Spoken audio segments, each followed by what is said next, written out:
अस्सलाम वालेकुम। आज मैं बना रही हूँ दही की लस्सी। सभी अपने अपने घरों में लस्सी बनाते हैं, लेकिन जिस तरीके से मैं बना रही हूँ एक दफ़ा इस तरीके से भी आप लस्सी बना कर देखें, बहुत अच्छी तैयार होती है। तो स्टार्ट करते हैं।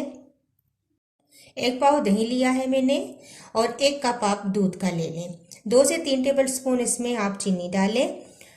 1/4 टीस्पून मैंने काली मिर्च रखी है कुटी हुई। 1/4 टीस्पून ही कुटा और भुना हुआ सफ़ेद ज़ीरा है मेरे पास, और थोड़ा सा नमक ऐड करूँगी, आप अपने जायके के हिसाब से ऐड कर सकते हैं। मैंने 1/4 टीस्पून ही लिया है। तो जूसर ब्लेंडर के अंदर मैं डालूँगी दही,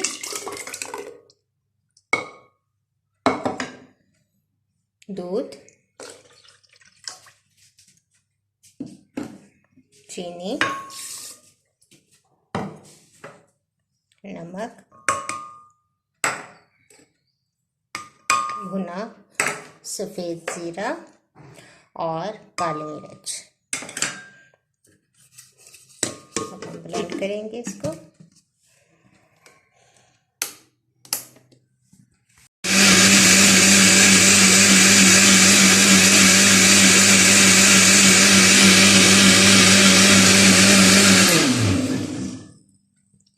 देखते हैं लस्सी हमारी रेडी है।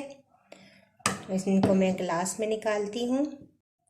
तो ये हमारी बहुत ही मज़ेदार दही की लस्सी रेडी है। आइस क्यूब्स आप इसके अंदर ऐड करें और सर्व करें। तो लीजिए, बहुत ही ज़बरदस्त हमारी दही की मीठी लस्सी रेडी है। सहर और अफ्तार दोनों टाइम आप ये लस्सी बनाकर एंजॉय कर सकते हैं। तो इंशाल्लाह एक नई वीडियो के साथ दोबारा हाजिर होंगी। अल्लाह हाफिज़।